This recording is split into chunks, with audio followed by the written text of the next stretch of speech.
முன்பொரு காலத்தில் ஜெர்மனி நாடு 2 பகுதியாக பிரிஞ்சு கிடந்தது. பெர்லின் நகரத்தை கிழக்காகவும் மேற்காகவும் பெரிய மதில் சுவர் 2ஆக பிரிச்சுது. ஒரு நாள் கிழக்கு பெர்லினை சேர்ந்த சில மக்கள் ஒரு லாரி நிறைய குப்பை கூளங்களை எடுத்துட்டு போய் மதில் தாண்டி மேற்கு பெர்லின் பக்கம் கொட்டுறாங்க.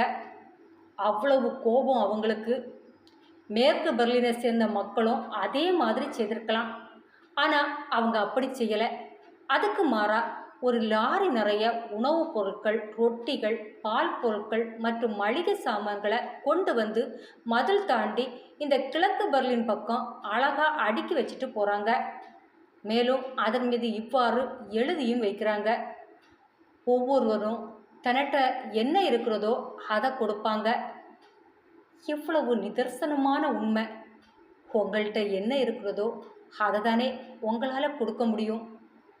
அன்பை விதைப்போம், அன்பை அறுவடை செய்வோம், அன்பை கொடுப்போம், திரும்ப அன்பை பெற்றுக்கொள்வோம். மீண்டும் வேறொரு நாள் வேறொரு நல்ல குட்டி கதையோடு உங்களை சந்திக்கும் வரை உங்களிடமிருந்து விடைபெறுவது உங்கள் செல்வம்.